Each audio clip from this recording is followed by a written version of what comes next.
Today I'm going to do a reading of the theory of Matthew 24, 36 through 41, really. But I want to go over and cover this section up front. And we're going to go through it, and I want to tell you the real message and meaning behind it through this reading. And then later on we'll go over and I'll give you some more details you can digest. So here we have after the tribulation, and it says immediately after the tribulation. So these two are connected of when the Son of Man comes back. Now you'll notice here in 34 or 31 that he's going to send out his angels and they're going to gather his elect. Matt uses the words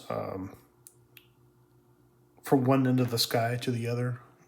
Some say it a little differently. Mostly what it means is he's going to gather everyone on this planet. Then we have the parable of the fig tree. And then we get into the part that nobody knows the day or hour. Now, most people say this is where it stops, and they're referring to the day Jesus comes back. But as you can clearly see here, that in order, Jesus has come back at this time.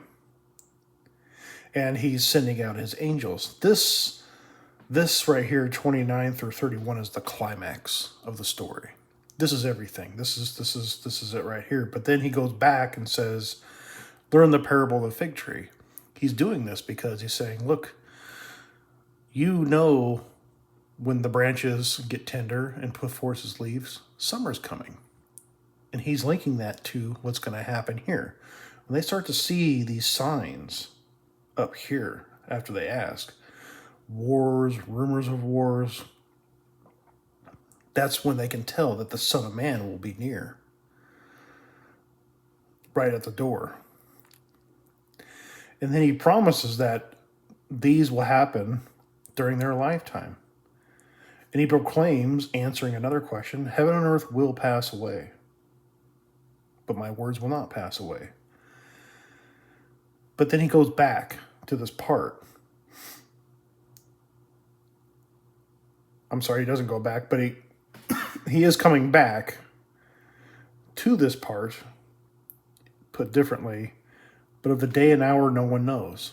So what he's saying is he doesn't know when that's going to happen, but it's going to happen in their lifetime. He knows that. But only God knows when that's going to happen. Now, everyone at this time seemed to be aware of analogies like trees putting forth their leaves, in summer, and the story of Noah.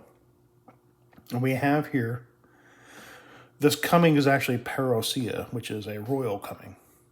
It's not just he's coming in his car for dinner, he's on his way. It's the president is coming. See this? So it's different. Matthew's view here is different than Luke's, where he does not use the parousia. He concentrates on something else. But he says the Son of Man is coming will just be like the days of Noah, right? And then he takes you back before the flood. So he's taking you back in time to the days of Noah before the flood. Everything was fine until the day Noah entered the ark. And they did not know until the flood came and raised them all. Now, you could see here, it's much different. It's a much different story that they put it into. But the problem is that the antecedent here is not these people who are going to be destroyed. It's an overall view of life during the time of Noah, up until the flood. Noah included. So they is generally everyone. And they did not know. Well, let's think about that. In Genesis, God says, build an ark. And then, according to a Christian tradition, because it's not found anywhere of Moses actually preaching to these people to try to get them to repent. We also know from the story that God doesn't say, all right, get those animals in your family and those 2 people that repented from when I told you to start building the ark. There's no mention of anything like that. So we don't know if he really said anything about it or not. Maybe he did, maybe he didn't. It just doesn't say. Tradition in Hebrews called Noah a preacher.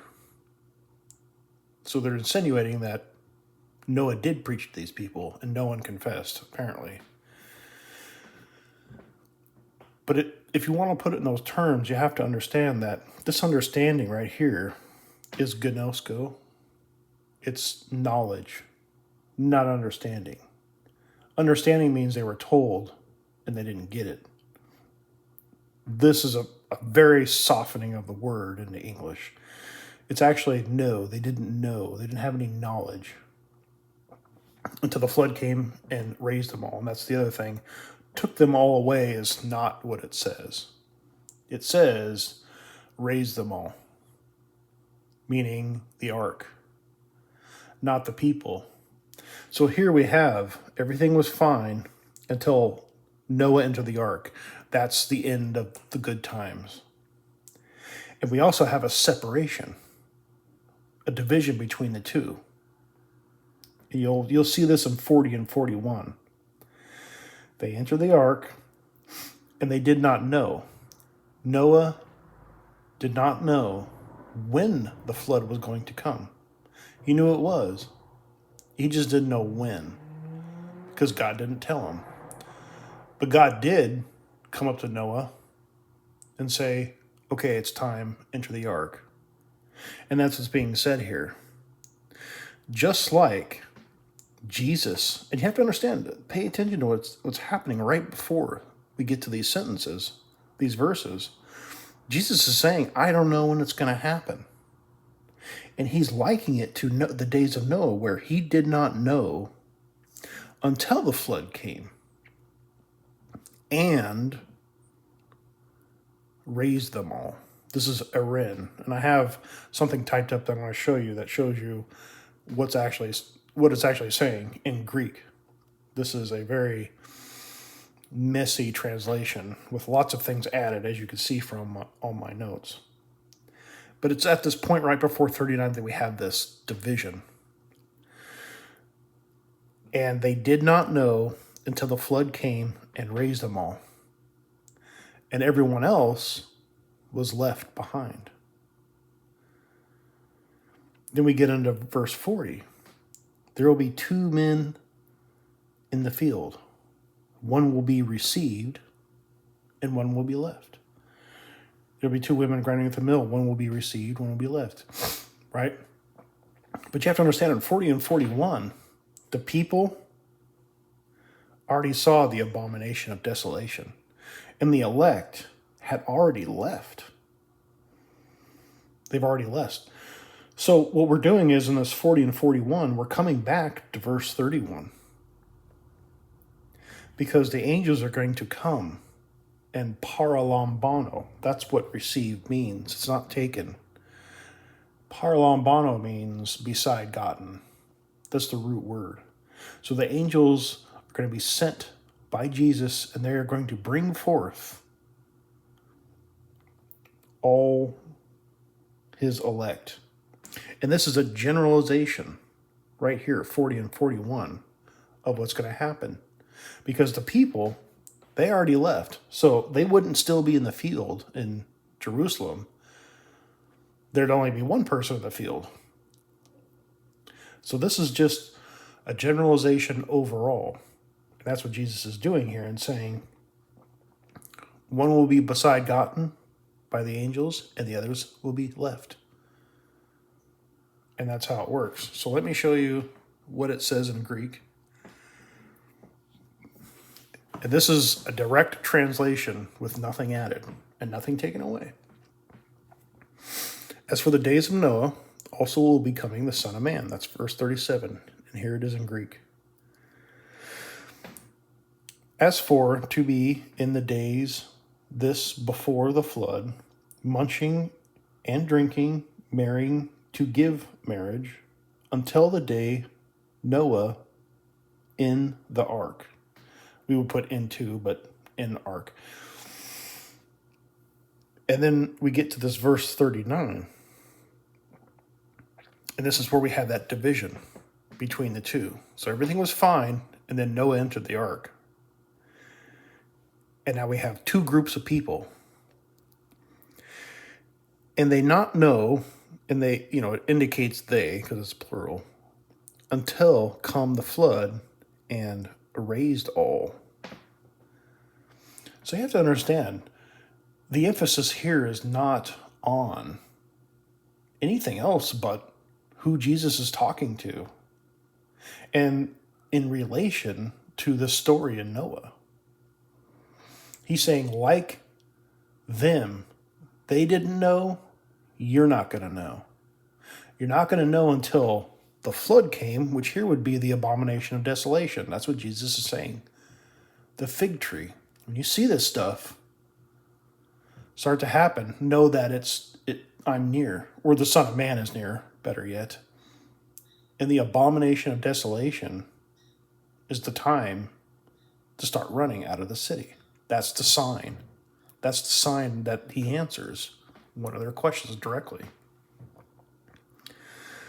In this raised, if you look in Greek, here is ἐρέν. Okay, it's part of a paro, means raised or lift.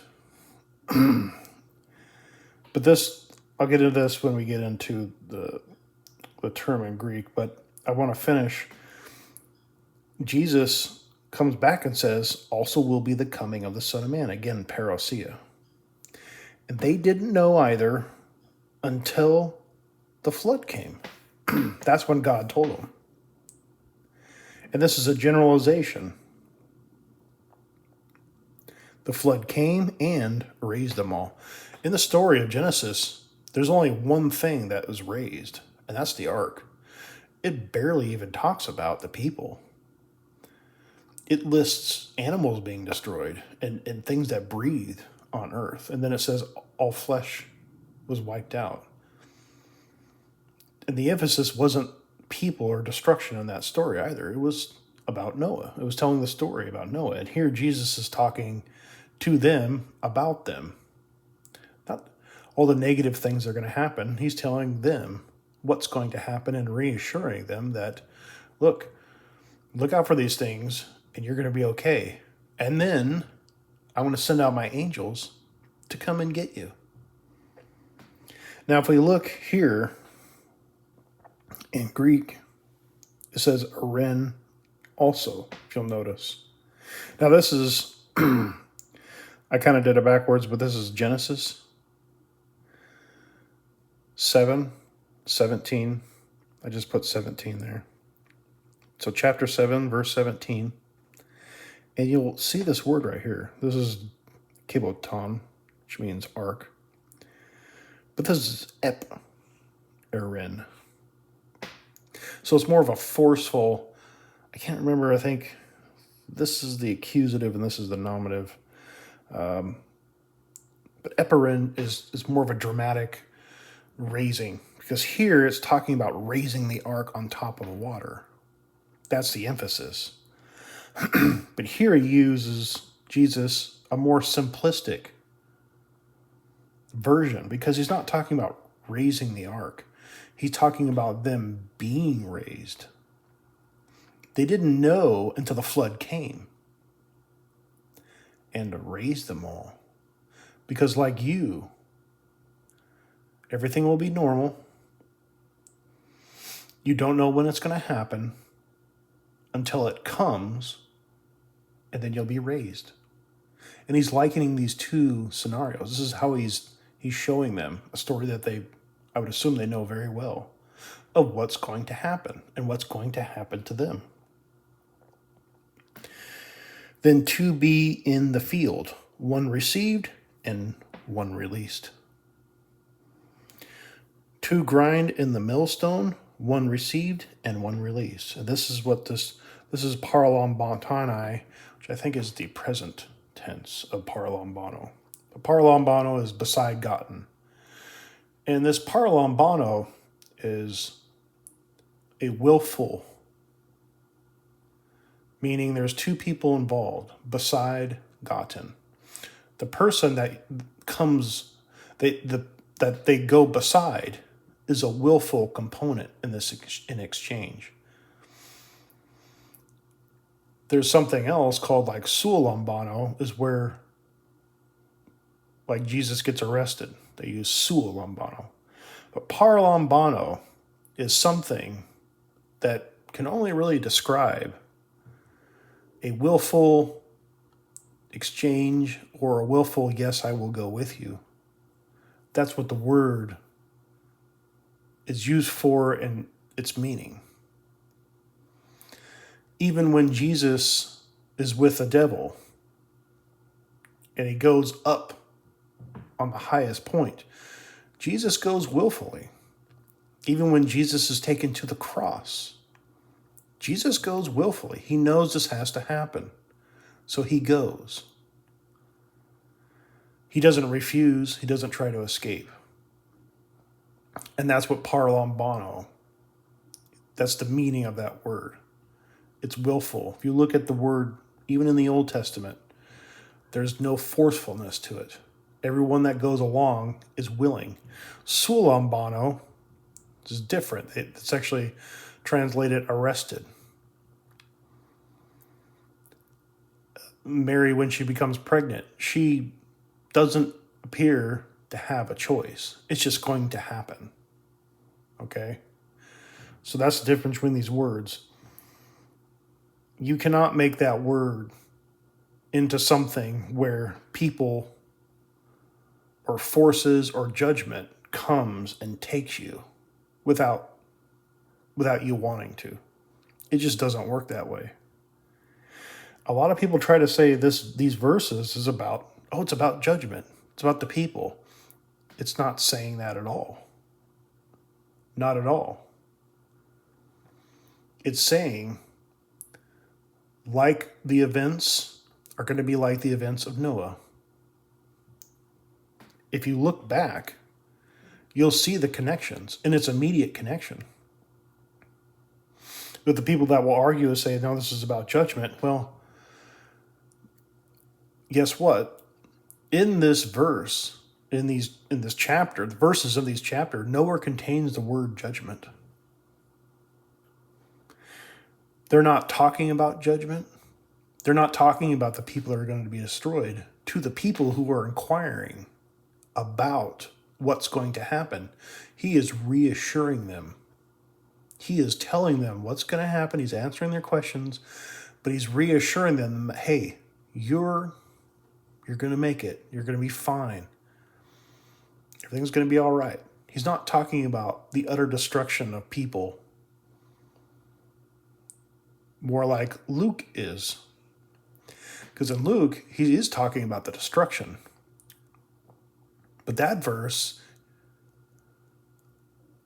in its parallel to Matthew, is in chapter 24, verse 15. So that's way up here. And what Luke is saying in chapter 17, it starts in verse 22. It starts talking about, you won't see the Son of Man. I'll be like lightning. And what he's saying is, when you see these signs, when the Son of Man is revealed, which is the abomination of desolation, don't even grab your coat. Run. And you could see he uses the same language here. Don't even grab your coat. Just run.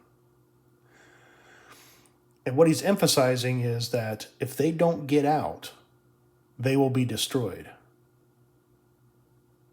And Jesus is giving that talk at a different time and a different place than Jesus is giving his disciples here in Matthew 24. Different place, different time. It's not the same. It's more of a, if you play with fire, you get burned. I'm sure your parents like to say things like that. And what he's doing here is he's saying, look, I'm going to tell you when this is going to happen, and you're going to get out, and it's going to be okay. It's a reassurance to them that everything will be fine. Bad things are going to happen, but it's not going to happen to them. But they have to be prepared. They have to be ready. But Luke is chapter 15. Here in Matthew, and Mark doesn't have these. One received, one left. But Matthew 24, point of view here is not up here, but now it's something else. His point of view is the parousia event, the actual parousia, the coming here, and sending out his angels. That's what he's emphasizing. Even our ancient manuscripts around, I don't know, the Byzantine area, I think it was like the 4th, 5th century, okay? They've actually took verse 40 and put it in Luke. And I think that's verse 36 in Luke. And it's not even there. It's not there at all. It was added later. Because they're trying to liken between the two. Huge mistake.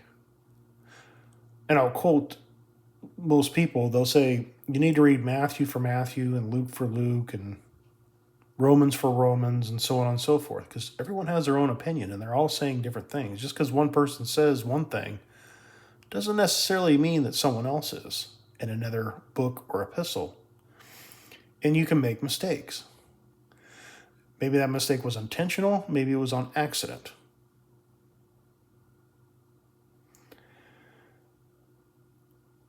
Here in Matthew, the message is, just like Noah's time, they didn't know. Everything was fine until that one day. And the waters came, the ones that they were expecting, but didn't know when. And they were preparing and staying vigilant. And raised them all. And that's the same scenario that will play out for these disciples that will happen in their lifetime.